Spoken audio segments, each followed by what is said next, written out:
영, 혼, 자. 우리가 매일같이 쓰는 말들이죠. 근데 이 단어들이 진짜 뭘 의미하는지 제대로 생각해 본 적 있으세요? 오늘은 우리 내면 세계를 이루는 이 거대한 개념들을 한번 제대로 파헤쳐 보겠습니다.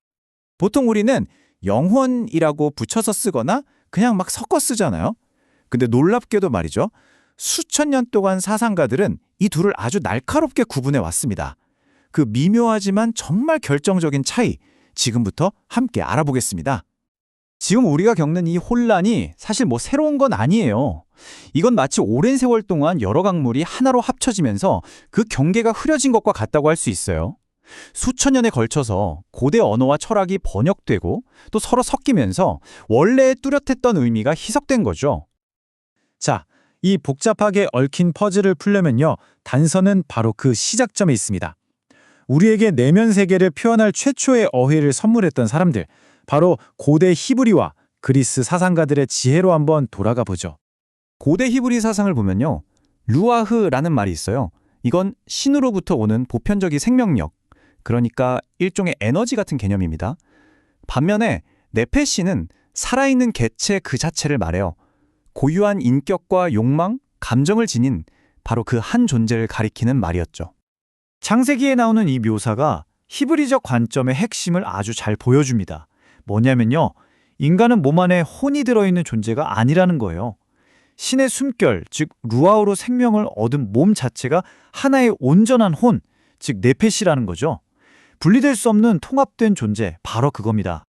시간이 흘러 그리스 사상가들은 이 개념들을 훨씬 더 정교하게 다듬었습니다.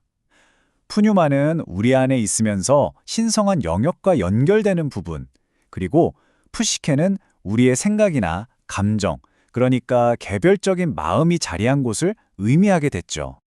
바로 이 지점에서 인류 사상의 거대한 전환점이 나타납니다.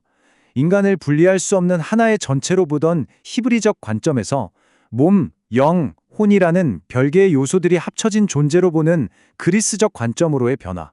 이게 바로 서양 철학의 큰 흐름을 결정짓게 된 거죠. 그런데 말이죠. 이 영과 혼을 나누어 보는 관점이 과연 서양만의 생각이었을까요? 정말 놀랍게도 세계 다른 문화권에서도 아주 비슷한 패턴을 찾아볼 수 있습니다. 자, 이제 렌즈를 전 세계로 한번 쫙 넓혀보겠습니다. 동양의 도교나 유교 사상에서도 정말 놀랍도록 비슷한 구조로 볼 수 있어요. 서양의 푸뉴마처럼 하늘과 연결된 영적인 생명력인 신이 있고요. 푸시케처럼 개인의 의식과 관련된 혼이 있습니다. 그리고 이 둘은 백이라는 육체적 에너지와 결합된다고 봤죠. 문화는 다른데 인간을 바라보는 근본적인 틀이 이렇게나 비슷하다는 게 참 신기하죠? 하지만 모든 전통이 여기에 동의하는 건 아닙니다. 불교는 아주 급진적인 대안을 제시하거든요. 영원불변하는 혼 같은 건 없다는 겁니다. 우리가 나라고 부르는 건 그저 끊임없이 변하는 의식의 흐름일 뿐 일종의 환상에 불과하다는 거죠. 자, 이렇게 수천 년을 이어온 강력한 고대의 개념들을 과학의 시대인 오늘날 우리는 어떻게 받아들일 수 있을까요? 벅샷이라고 불리는 아주 흥미로운 현대적 관점이 있는데요. 이건 이 모든 영적인 개념들을 최첨단 물리학과 정보 이론의 언어로 완전히 새롭게 번역해냅니다. 이 표를 한번 보세요. 벅샷 관점이 얼마나 야심찬지 딱 보이죠? 고대의 히브리, 그리스, 그리고 동양 모델까지 전부 아우르면서 영은 양자 정보 채널로, 혼은 시냅스 네트워크 패턴으로 재해석합니다. 완전히 새로운 비유인 거죠? 자, 그럼 각 개념이 대체 뭘 의미하는지 좀 더 자세히 들여다볼까요? 이 관점에서 영은 더 이상 어떤 신비로운 물질이 아니에요. 대신에 우주 전체에 퍼져 있는 거대한 정보 네트워크에 접속하는 채널이라고 한번 상상해 보세요. 우리 뇌가 시공간을 넘어서 이 보편적인 정보와 공명할 수 있는 능력, 그걸 바로 영이라고 보는 겁니다. 그럼 당신의 혼은 뭘까요? 바로 당신만의 고유한 정보 서명입니다. 당신의 뇌라는 하드웨어 위에서 당신의 평생에 걸쳐 만들어진 아주 독특한 소프트웨어. 그게 바로 당신의 혼인 셈이죠. 자, 그럼 이 모든 게 어떻게 연결될까요? 먼저 거대한 정보의 바다인 근원에서 정보가 시작됩니다. 이 정보가 영이라는 채널을 통해 우리에게 들어오고요. 그리고 우리의 경험과 기억을 통해서 고유한 혼의 패턴으로 처리된 다음에 마침내 몸이라는 물질적 플랫폼을 통해 이 세상에 표현되는 거죠. 마치 우주적인 데이터가 나만의 앱으로 실행되는 것과 같다고 할 수 있겠네요.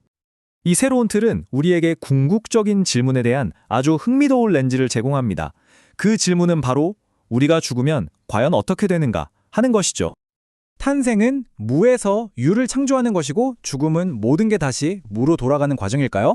이 질문에 대해서 정말 놀랍게도 우리가 살펴본 거의 모든 고대 전통과 현대의 벅샷 관점까지 전부 다 아니오라고 대답합니다.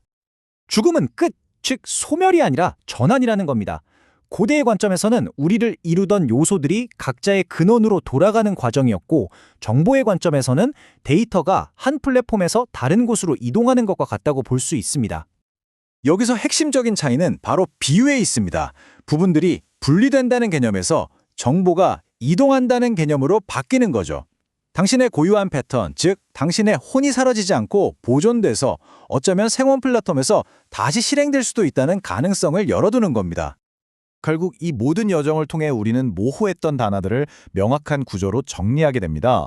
영은 우주와 연결된 초월적인 채널, 혼은 나만의 고유한 의식 패턴, 그리고 이 둘이 통합되어 깨어날 때 우리는 비로소 온전한 자신을 마주하게 된다는 것이죠.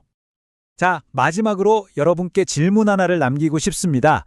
만약 당신이 살아있는 정보의 패턴이라면 오늘 당신은 어떤 정보를 입력하고 또 어떤 패턴으로 자신을 만들어 가시겠습니까? 오늘 설명은 여기까지입니다. 함께 해주셔서 감사합니다.